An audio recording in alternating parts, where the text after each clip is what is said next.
Assalamu alaikum wa rahmatullahi wa barakatuh. To some of y'all, and peace out to the rest of you. Hit the share button because the message is more important than the messenger. When you saw the title, you might have wondered if I was coming for him. I'm not.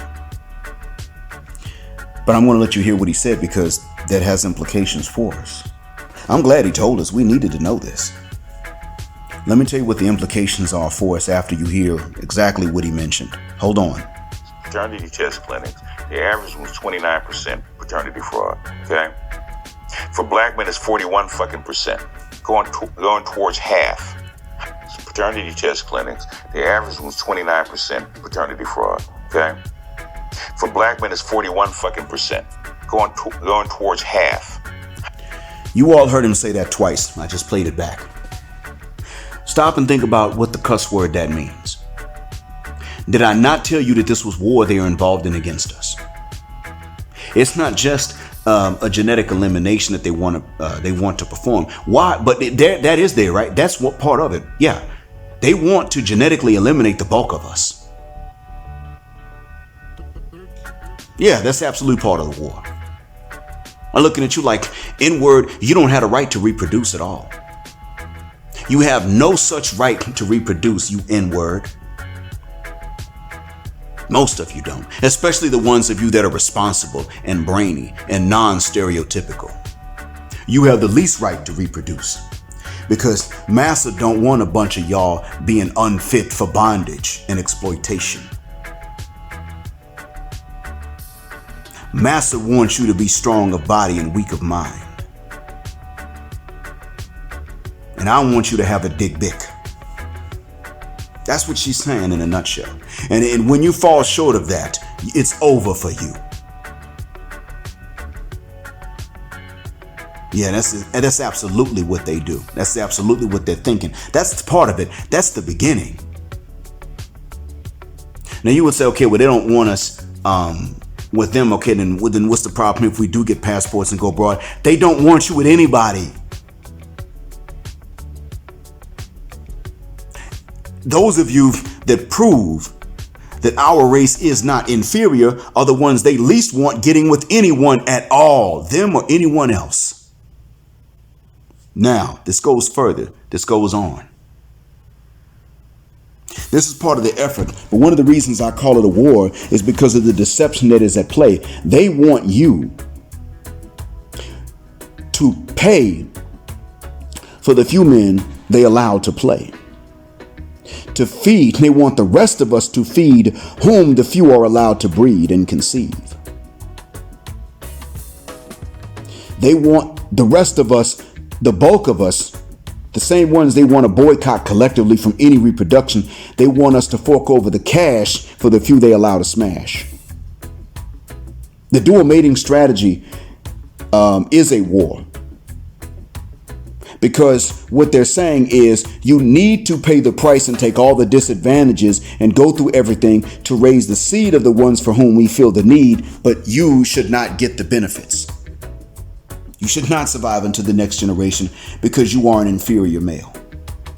And if you refuse to accept that, then you should die. That's how they feel. So when the men they don't want in the bed and the men they do get passports and say, we out. They start saying, well, no, see, you, the one that we want, you need to come back because we're willing to give you some. We want you to boost our ego, validate us and all that, but we're willing to give you some. But you, the other one, you need to die.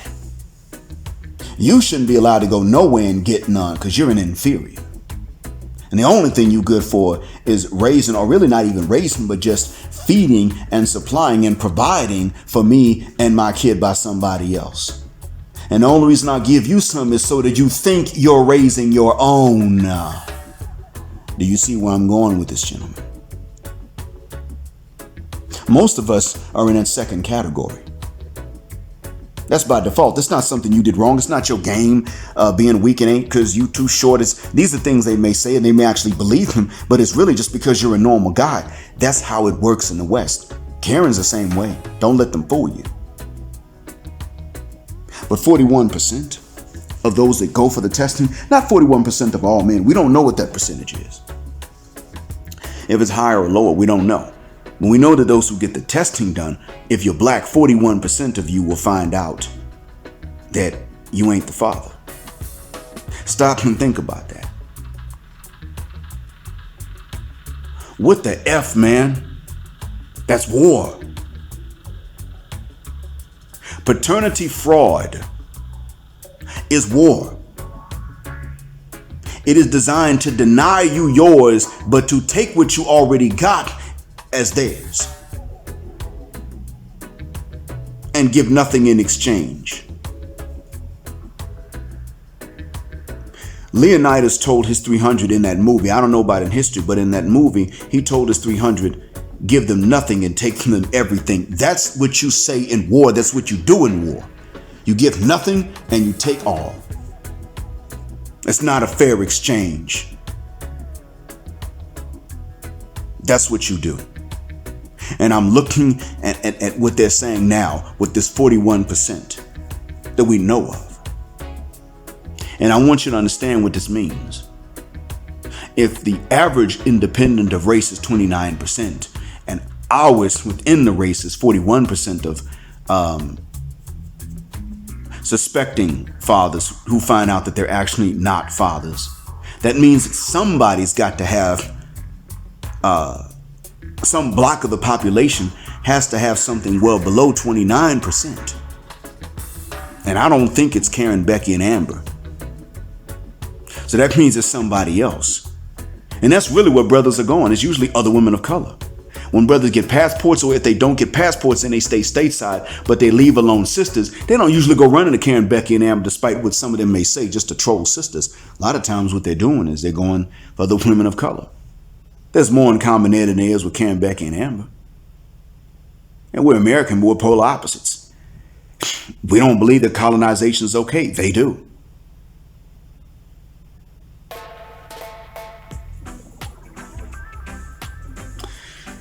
You see where I'm going with this, gentlemen? That's not all. Look at what this means for genetic diversity. Because we already know that when sisters lie to a man about his paternity, they're not going to the broke dude and lying to him and saying, it's your baby. When they tell a broke dude, carefree, the guy with whom they wanted to breed anyway, that it's his baby, they just letting him know. They ain't lying to him because they ain't looking for nothing from him. They got what they wanted, the baby, the DNA. Which they count as being superior, usually because of his lack of responsibility. When they lie to a man about his paternity, and understand this, telling a man he's the dad when you know you slept with more than one, that's lying. So I'm no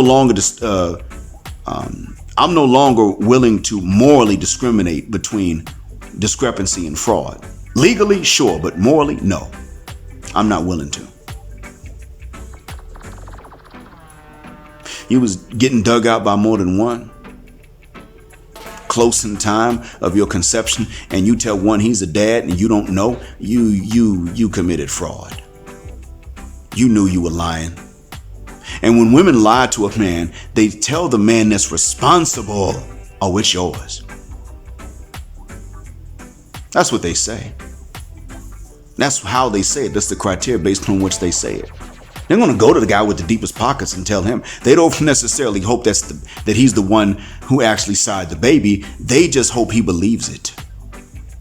That's all they care about.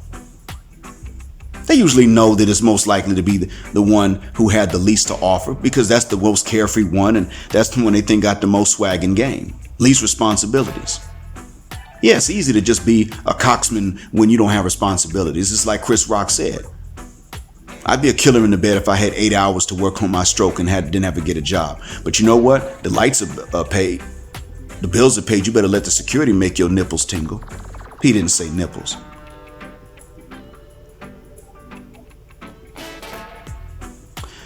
So I'm going to say that we know that that's war. Because when they lie, to whom do they lie? And when they just want to breed, with whom do they just want to breed? We know who it is. This has another implication too. Now that I told you what I just told you, you now understand what I'm going to say and why we've already said that when they really just want to breed, we already know it's a small percentage of men with whom they want to breed. We got stats to bear that out too already from before. The highest it could be is 18, and I know that actually the highest it can be is 15. I already know that. They could eliminate 82%, but the highest it actually could be is 15, because women on average don't want more than 15% of men they see. The difference is that in the West, as I stated, all women have the same 15% of men that they want. It's not individualized from woman to woman. It's the same, it's collectivized. So 85% of men are darn near boycotted, or would be boycotted if women had complete free reign to practice the dual mating strategy. That's what it is. So now we know that it's the same few guys that are out here being serial baby daddies, and these women are lying to other men saying you the dad. That means the real dads are like a small portion of the population, which we already knew. We still don't know exactly how small. But let's stop and think about this. However long this has been going on, which probably has been going on at least 2 generations already. If it's 15%, then what this means with the 15%, what is 15% of 15%? 2.25, gentlemen.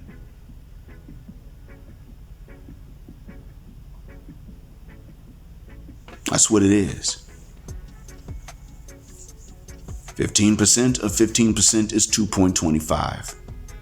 That, if this has been going on, then that's a rough estimate of how much. If this went on unfettered, let's say, we know it's been going on, but if this went on unfettered to where literally only 15% of males reproduced, then we will be down to 2.25% of the male DNA from our grandparents' generation. So what happens if it goes down even more? What is 2.25% of 2.25% if we went another 2 generations? Because that's what you'd be looking at. Do you see how bad the Western black woman's sexual selection criteria is for genetic diversity of future generations? They are literally taking genetic advantages that may have come from being black, and in the West, they are throwing them down the drain, literally. Simply by trying to funnel what they want to say is the best DNA, but by trying to funnel it down to such small percentiles each generation, all they're really doing is ruining the genetic diversity. You remove genetic diversity, doesn't matter how physically superior you might have been at one point, you ruin those chances. Because you increase the chances that the next generations that do get together, the men and women, are too closely related. You already ruined those. Unintentional incest, exaggerated consanguinity become problems. The reason the Fulani allow cousin marriage, but they don't suffer, is because it's allowed, but it's rarely done. And it's usually not first cousins. The frequency and the degree of any consanguineous marriage is, number 1, they're known. Number 2, they're infrequent. Number 3, they're not that close. So they are able to avoid the ailments that would plague them otherwise. The ailments, the same ones that mess with Saudi Bedouins again and again and again, generation after generation, because amongst these Saudi Bedouins, they marry first cousins up to 8 generations in a row and don't marry out. And that's why. And Saudi children can be some of the least healthy. You've got 19-year-olds with type 1 diabetes. They were born with it and they got necrosis on their toes already. That's how bad it can get. The further from the central belt you get, the worse it gets, because the more Bedouin they are and the more backwards they are. Yeah, I said it. And this is the way that the Western Negro's going, because it ain't just America. That might be where the stat is. And I don't know what it is in the UK. It's something bad there too. But we do know that in the US, UK, Canada, Bahamas, Barbados, Jamaica, Belize, Trinidad, Guyana, and Suriname, it's this bad. We know it is there. What the hell you think is going to go on? The hell you think is going to lead to over time, more and more generations? What you think this is going to lead to in a place like Barbados and the Bahamas and Jamaica, where the populations are not that big and large anyway in the first mother cuss word place? Already populations are, they may be 2 million if they're lucky. The hell you think that's going to lead to? Gentlemen, you don't have a choice. If you don't want them to succeed in this war against you, you must get your passports. If you want to keep it black, you must get a traditional black woman from a traditional area. Because 41%, that is too high of a chance of anything you don't want, and 59% is too low of a chance for anything that you do want in life to take these risks. I'm not saying that all black men have a 41% chance of not being the dad of who they think they sired. I'm not saying that, but when you get tested, you join those ranks. But you take gambling odds like that. You would not gamble money under odds like that unless it was disposable income, and maybe not even then. And you won't gamble your lineage with a woman that's waging genetic war against you unless you're just super select physically, visually, and even in which case she still won't submit long term. Stop and think about that. 41, man, that's war. It's a war they're waging, and it is not even going to be good for the population. They can sit up and say how they've selected, and you got these gynocrat goons and matriarchal mandingos and simp ninjas who want to agree with the gynocracy, the hyenocracy, and the matriarchy, and say dumb stuff like, well, we got to weed out the riffraff. No, see, you start doing it at that point, the numbers I just gave, and all you're really doing is leading to unintentional incest and exaggerated consanguinity and genetically ucking fuck a population because you don't like genetic diversity. Because Boom Shika and Bon Quisha and Sophista Ratchet Sapphire, all three of them at different octane levels, have decided what they agree on is that they need to breed our population the way that the slave masters did on breeding farms. Only the tallest, most muscular, most well-hung get to go on into the next generation. And the rest of you N-words, you get to foot the bill. Because we don't want to stress out the breeder stallion with all this stuff. That's all it is. Nothing else.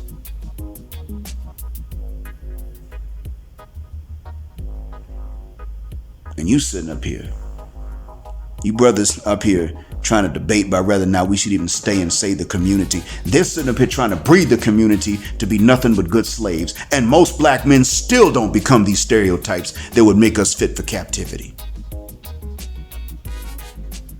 Even when coming out of these single mama homes, dysfunctional single mama homes at that. Gentlemen, you are far better than what you have thought.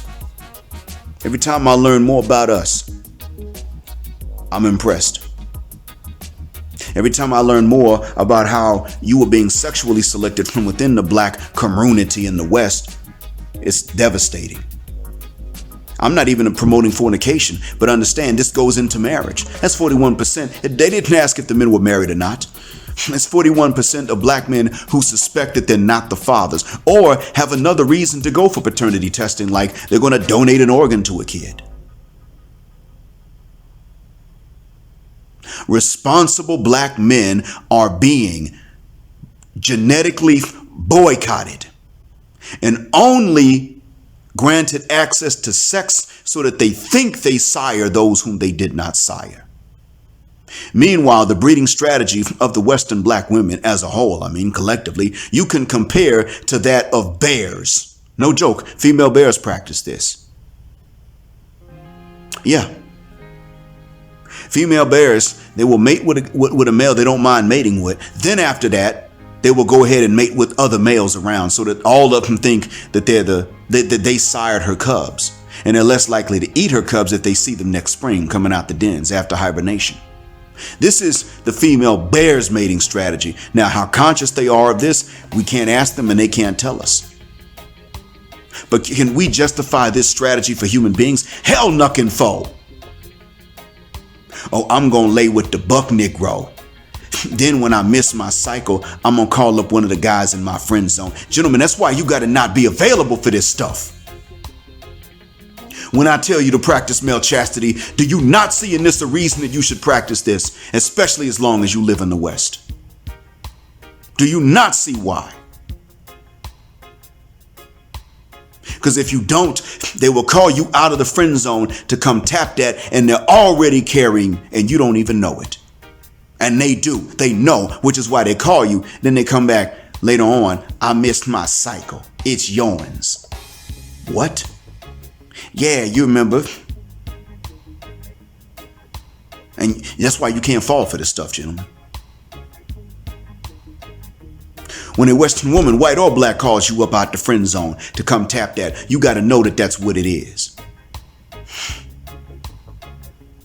And all you got to do is accept that invitation to go over there and smash. Why? Because if you do accept that invitation, and understand this, they're going to do what it takes to be responsible at that point. Oh, they're going to wash off everything and, floss their teeth, scrape their tongue, then brush their teeth and use mouthwash. They're going to be smelling good. That's when they're going to do it.